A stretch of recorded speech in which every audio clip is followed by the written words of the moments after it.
வணக்கம் ஃப்ரெண்ட்ஸ். சாண்டிலியன் அவர்கள் எழுதிய மன்னன் மகள், அத்தியாயம் 59. வெள்ளமும் தோணியும்.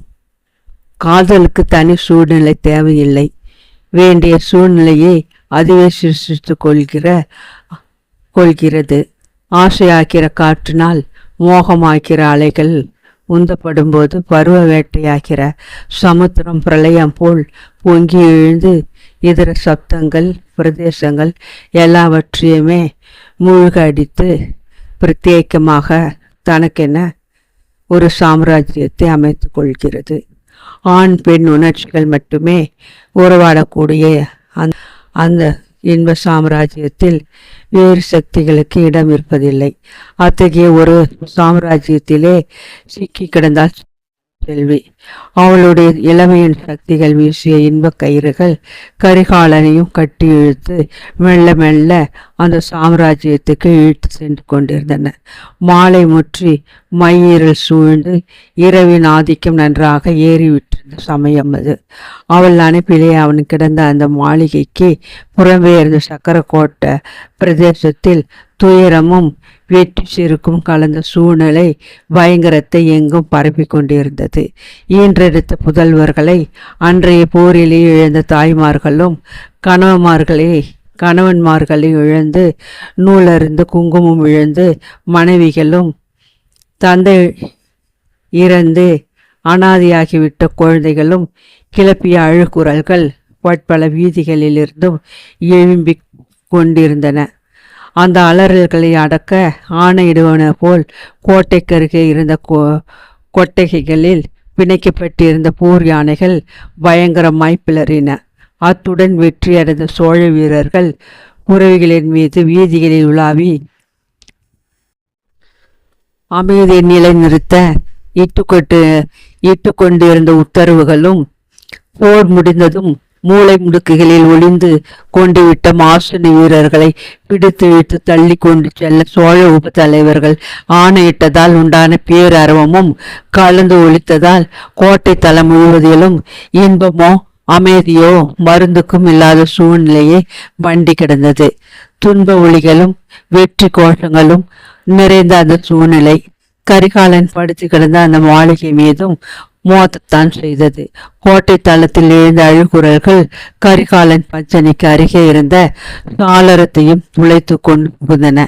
அப்படி உள்ளே புகுந்த போதிலும் செங்கமல செல்வியின் உணர்ச்சி அலைகள் சிருஷ்டித்துவிட்ட இன்ப சாம்ராஜ்யத்தின் பெரும் கோட்டை சுவர்களை அவற்றால் சிறிதும் உடைக்க முடியாததால் அந்த அரணுக்கு வெளியிலேயே அவை ஆட்சி புரிய வேண்டியதாயிற்று. அவள் கண்ணக்கதுப்பு அவன் தலை மீது பதிந்திருந்ததால் பக்கவாட்டில் திரை போட்ட அவள் கரிய கூந்தல் அவன் முகத்துக்கு மட்டுமல்ல வெளி உலகத்துக்கே பெரும் திரையை பூட்டிவிட்டது. செங்கமலை செல்வி அன்று மலர்கள் ஏதும் அணியாவிட்டாலும் தலைக்கு வாசனை தைலத்தை தடவி ஸ்நானம் செய்திருந்தாள். ஆகையால் கோதிவிட்டு விரித்திருந்த அவள் கூந்தலிலிருந்து கிளம்பிய சுகந்தம் தாயின் நினைப்பால் துன்பக்கேணியில் நீந்தி கொண்டிருந்த கரிகாலன் உள்ளத்துக்கு பெரும் அமைதியை அளித்தது. அவள் மார்பிலே தவழ்ந்து கிடந்த பட்டவை அவன் அழகிய தோளின் அசைவால் சற்று தாழ்ந்து விலகியது. காரணமாக உட்பக்கத்தில் பதிந்து கிடந்த தங்கச் சங்கிலியின் நவரத்தின பதக்கம் மட்டுமன்றி அது உருவாடி கொண்டிருந்த இளமை பொங்கிய எழில் பிரதேசங்களும் பக்கவாட்டில் திரும்பிய அவன் கண்களுக்கு புலனாகவே அடியோடு சுயநிலை மறந்த கரிகாலன் தன் இடது கையை அவள் இடையை சுற்றி அலைய விட்டான். இனமறியாத இளங்கன்று பசும் புற்றறையை சுற்றி அலைவது போல் திரிந்த அவன் இடக்கரத்தின் ஸ்பரிசத்தால் அடக்க முடியாத உணர்ச்சிகளின் வசப்பட்ட செங்கமல செல்வி தன்னை திடப்படுத்திக் கொள்வதற்காக அவனது இன்னொரு கையின் விரல்களை தன் விரல்களோடு பின்னி இறுக்கி கொண்டாலும் அவன் விரல்கள் அங்கும் விவரிக்க இயலாத விந்தைகளை விளைவித்ததால் அவள் திடம் சுக்குநூறாக உடைந்து உணர்ச்சி வெள்ளத்தை அவள் அழகிய உடலெங்கும் பரவ விடவே பஞ்சனையிலே துவண்டாள் அந்த பைங்கிளி. அவள் முகம் அவன் தலையை விட்டு பக்கவாட்டில் சரிந்தது. கன்னத்தோடு இழைந்தது. கமல மலரின் இதழ்களையும் பழிக்கும் அவள் செவ்வி இதழ்கள் ஏதேதோ இன்ப வார்த்தைகளை முணுமுணுத்தன. அந்த அப்சர சிருஷ்டித்து விட்ட சொர்க்கத்திலே திண்மையும் மென்மையும் கலந்த அவள் உடல் அளித்த ஸ்பரிசத்திலே தேனோரும் அவள் உதடுகள் ஊட்டிவிட்ட இன்ப போதையிலே சிக்கி உணர்வெல்லாம் இழந்த கரிகாலன் மனம் சக்கர கோட்டத்திலிருந்து எங்கோ பறந்து சென்றது. செங்கமல செல்வியின் அந்த ஸ்பரிசத்திலே வேறு ஒரு அழகின் ஸ்பரிசத்தை அனுபவிக்க தொடங்கினான் பௌத்த மடசீடன். அவன் மனம் சக்கர கோட்டத்திலிருந்து வேறொரு இடத்துக்கு பறந்து சென்றது. அவன் கண் முன்னே சாளுக்கியர்களின் பெருங்கோட்டையும் வசந்த மண்டபமும் எழுந்தன. வசந்த மண்டபத்தின் தோட்டத்தின் பகுதிகள் ஒவ்வொன்றும் அவன் மனக்கண் முன்னே தாண்டவமாட தொடங்கின. நந்தவனத்தின் மரங்கள் அடர்ந்த அடர்த்தியான பகுதியும் அதன் இலைகளிலே புகுந்து தரையிலே கல்லிழைத்த வெண்மதியின் கிரணங்களும் அன்றுதான் ஏற்படுவன போல் தோற்றமளித்தன. அதோ நந்தவனத்தின் நடுவே உள்ள பூம்பொழில், அந்த தோகை மயிலென அந்த இடத்தில் தான் படுத்து கிடக்குமா? வசந்த மண்டபத்தின் முகப்பிலே புத்து மஞ்சள் வாய் காட்டி சிரிக்கும் அந்த சம்பங்கி பூங்குத்து என்ன சிரஞ்சீவியா? இத்தனை நாள் கழித்தும் வாடவில்லையே அது? அதோ வசந்த மண்டபத்தின் உட்புற அறை, அந்த பஞ்சனையில் மன்னன் மகளே படுத்து கிடக்கிறாளே. இப்படி பலவாறாக எண்ணமிட்டு உள்ளூர பேசிய அவன் மனம் மன்னன் மகளின் வனப்பு பிரதேசங்களை கண்டதும் வாயடைத்து நின்றது. பழகிய தந்தத்தை பழிக்கும் வழவழப்பான நெஞ்சனாதேவியின் உடல் பஞ்சனையிலே புரண்டது. அப்படி புரண்டதால் மறைந்தும் வெளிப்பட்டும் ஜாலம் காட்டிய அழகம்சங்கள் அவனை பார்த்து நகைத்தன. பஞ்சனையில் புரண்ட அந்த பேரழகி எழுந்தாள். லாவண்யமெல்லாம் புழுங்க தெற்கு புற காலத்திற்கே நின்றாள். அவனும் அவளை நெருங்கினான். மிக சமீபத்தில் நின்றான். அது என்ன? அவள் தலையில் இருந்த செண்பக மலரின் வாசனையா, அல்லது அவள் உடலுக்கே அந்த மனம் இருக்கிறதா? கிருஷ்ணா நதியிலிருந்து கிளம்பிய தென்றல் அவள் உடலை தழுவி வந்து அவன் மேலும் பட்டது. அந்த சுகத்தில் ஆடிய அவள் உடல் அவன் மீது பட்டது. கரிகாலன் உள்ளத்திலிருந்து இன்ப பெருமூச்சு கிளம்பியது. தேவி என்ற சொல் அதை தொடர்ந்து வெளிவந்தது. இல்லை, செல்வி என்ற இரண்டே சொற்கள் கரிகாலன் கனவு திரையை சரையல் என்று கத்திக்கொண்டு கிழிந்ததால் அவன் உடல் ஒரு முறை குலுங்கியது. சற்றென்று பஞ்சனையில் எழுந்து உட்கார முயன்றான். அவன் ஏற்கனவே செல்வியின் இடையிலே இருந்த கை அந்த இடைக்கு அடியிலே சிறைப்பட்டு கிடந்ததால் முழுவதும் உட்கார முடியவில்லை அவனால். அரையும் குறையமாக எழுந்து உட்கார்ந்த நிலையிலேயே பஞ்சனியில் கிடந்த அந்த பைங்கிலியாலை திரும்பி பார்த்தான். பஞ்சனையில் ஒயிலாக படுத்து கிடந்த செங்கமல செல்வியின் முகத்திலே காதல் பொங்கி வழிந்து கொண்டிருந்தது. அவள் உடல் அவன் நினைப்பை எதிர்பார்த்து துன்பப்பட்டு கொண்டிருந்ததால் வேதனை குறியும் அவள் முகத்திலே தெரிந்தது. உணர்ச்சிகளின் வேகத்தை அடக்க முடியாமல் அவள் பெருமூச்சு விட்டதால் அவனை எதிர்கொண்டு அழைப்பன போல அவள் 7 அம்சங்கள் பெரிதாக மேல் நோக்கி எழுந்தன. அவளை கரை கடந்த அனுதாபத்துடன் பார்த்தான் கரிகாலன்.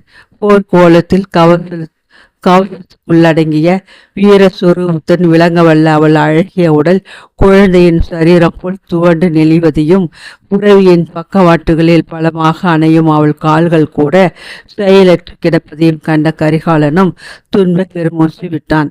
அவன் துன்ப பெருமூச்சை கண்ட செங்கமல செல்வி மெல்ல நகைத்தாள். ஏன் நகைக்கிறாய் செல்வி என்று கேட்டான் கரிகாலன் மெல்லிய குரலில். அவள் கமல விழிகள் நன்றாக அகன்று அவனை ஏறெடுத்து பார்த்தன.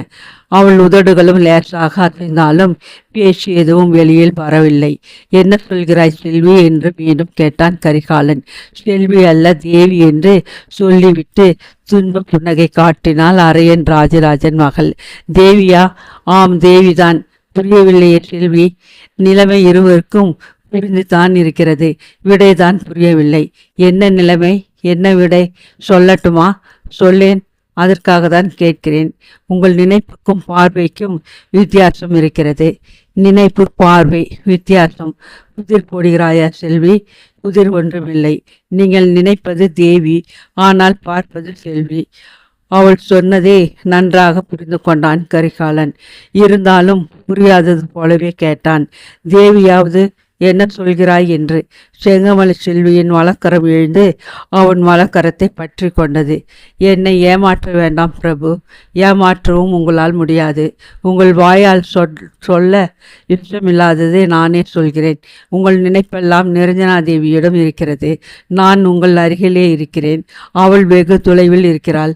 ஆனால் உங்கள் உள்ளம் தொலைவில் உள்ள அவளிடம்தான் ஒன்று கிடைக்கிறது. உடல் மட்டும்தான் என் அருகே இந்த பஞ்சனையில் இருக்கிறது. இதை நன்றாக நான் அறிவேன், இன்னமும் அறிவேன். ஆனால் என்ற வார்த்தையை நிறுத்தி முகத்தை ஒரு பக்கமாக தலையணையில் திருப்பிக் கொண்டாள் செங்கமல செல்வி. ஆனால் என்ன செல்வி? கரிகாலனும் கேட்டான், தனது இடது கையை அவள் எடுப்பேன் என்று விடுவித்து கொண்டு. எவ்வளவோ வெட்கத்தை விட்டுதான் உங்களிடம் வருகிறேன். இருப்பினும் வெளிவிட்டு சொல்வதற்கும் அளவு இருக்கிறதல்லவா? இதை அவள் முகத்தை வேறு பக்கம் திருப்பிக் கொண்டே சொன்னாள். ஆனால் அவன் கரத்தை அழுத்தி அவள் மலர் கரம் மீதி கதையை சொல்லியது. அட பைத்தியமே, இது புரியவில்லையா உனக்கே? என் அணைப்பிலே நீ நிரஞ்சனாதேவியின் அணைப்பை கண்டாய். என் உதடுகளில் அவள் அதிரசுவையை அனுபவித்தாய். நிலைமை குறித்த என் அவயவங்கள் எல்லாம் அவள் எழிலாக தோன்றுகிறது. அவளுக்கும் உனக்கும் இடையே உள்ள ஆற்றை கடக்க என் உடல் ஒரு தோணி உனக்கு என்பதை நான் அறியவில்லையா என்ன? கரையை அடைந்ததும் தோணி எதற்கு? தோணியிலே துடுப்பியும் எரிந்துவிட்டு ஓடுகிறாய். தோணி ஆற்றோடு போனால் உனக்கென்ன? ஆற்று சுழலில் ஆழ்ந்து அடித்தரையில் அழிந்தால்தான் உனக்கென்ன? என்று அவள் எண்ணங்களை விவரமாக எடுத்து சொல்லியது அவள் பூங்கரம். நிலைமை இருவருக்கும் புரிந்துவிட்டது. ஆனால் விடை? அதைத்தான் செங்கமலை செல்வி மீண்டும் கேட்டாள். பிரபு, உங்களுக்கு தெரிந்து விட்டதல்லவா? சுரணை இல்லாமலே பதில் சொன்னான் கரிகாலன். ஆனால் விடை புரியவில்லை செல்வி. அதைத்தான் முன்பே சொன்னேன். கரிகாலன் அனுதாபத்தால் பெருமூச்சு விட்டான். செல்வி, விதி உன் வாழ்க்கையில் இப்படியா விளையாட வேண்டும் என்றும் அல்ல கேட்டான். விளையாடுவது விதியின் இஷ்டம், அதற்கு உட்பட்டுத்தானே ஆக வேண்டும். பிரபு, என்னை ஏன் பிரபு பிரபு என்று அழைக்கிறாய்? எரிச்சலுடன் எழுந்தது அவன் கேள்வி. பின் எப்படி அழைக்கட்டும்? மன்னா என்று அழைக்கட்டுமா? நான் எப்படி மன்னன் ஆவேன்? மன்னன் மகளின் பிற்கால கணவன் மன்னன் ஆவது சகஜம்தானே. இதை சொல்லிய செல்வி மீண்டும் துக்க நகைத்தாள். கரிகாலன் அவள் மனவேதனையை நன்றாக புரிந்து கொண்டான். ஆகையால் பதில் எதுவும் சொல்லாமல் எழுந்து சாலத்தருகே சென்று நின்று கொண்டான். செல்வியும் பஞ்சனையிலிருந்து எழுந்து சென்று அவன் அருகே நின்றாள். இரண்டு பையங்களுக்கிடையே சிக்கிய கரிகாலன் ஏதேதோ எண்ணங்கள் உள்ளத்தில் அலைமோத வெகு நேரம் யோசனையில் ஆழ்ந்திருந்தான். அவள் அவன் தோள் மீது தலையை சாய்த்து கொண்டாள். பிறகு கேட்டாள், என்ன யோசிக்கிறீர்கள் என்று? உன் வாழ்வை பற்றி. அதை பற்றி இப்பொழுது கவலைப்படாதீர்கள். ஏன்? வாழ்வு நிலைக்கிட்டோம். நிலைக்காமல் என்ன பிரபு? நீங்கள் வந்தியத்தேவர் முன்பாக சுட்டி காட்டிய 6 சுவர்களில் ஒன்றுதானே தகர்ந்திருக்கிறது. 6 சுவர்களா? அதற்குள் மறந்து விட்டீர்களா? வங்கத்தையும் சோழ நாட்டையும் தடுத்து நிற்கும் 6 அரசுகளை பற்றி நீங்கள் சொல்லவில்லையா? ஆம், சொன்னேன். அந்த 6 சுவர்களிலே ஒன்றுதானே இடிந்திருக்கிறது. சக்கரக்கோட்டத்தின் வீழ்ச்சிக்கு பிறகு நாம் சமாளிக்க வேண்டிய இந்திரதத்தன் முதலியோர் எங்கே போனார்கள்? எங்கும் போகவில்லை. ஆம் பிரபு, எங்கும் போகவில்லை. மீதி இருக்கின்றன பலமான போர்கள். அந்த போர்களில் முன்னணியில் நான் நிற்பேன். மரணத்தை எதிர்நோக்குவேன். வேல், அம்பு, வாள் இவற்றில் எது பாய்ந்து இறந்தாலும் உங்கள் மடியில் இறப்பேன். அப்பொழுதாவது மனப்பூர்வமாக என்னை மடியில் வைத்து கொள்வீர்கள் அல்லவா? கரிகாலன் பதில் சொல்லவில்லை. அவன் கரங்கள் அவளை மெல்ல அணைத்தன. அந்த அணைப்பில் சுழன்று கொண்டே ஆகட்டும் என்று ஒரு வார்த்தை சொல்லுங்கள் என்று கெஞ்சினாள் செங்கமல செல்வி. அந்த கெஞ்சல் அவன் வலத்தை அடியோடு உடை தெரிந்தது. அடுத்த வினாடி அவன் பலமான பிணைப்பில் சிக்கி கொண்டாள் அவள். ஆண்மகன் உறுதி இதுதானா என்று நினைத்த செல்வி மதுரமாக நகைத்தாள். அவனும் நகைத்தான்.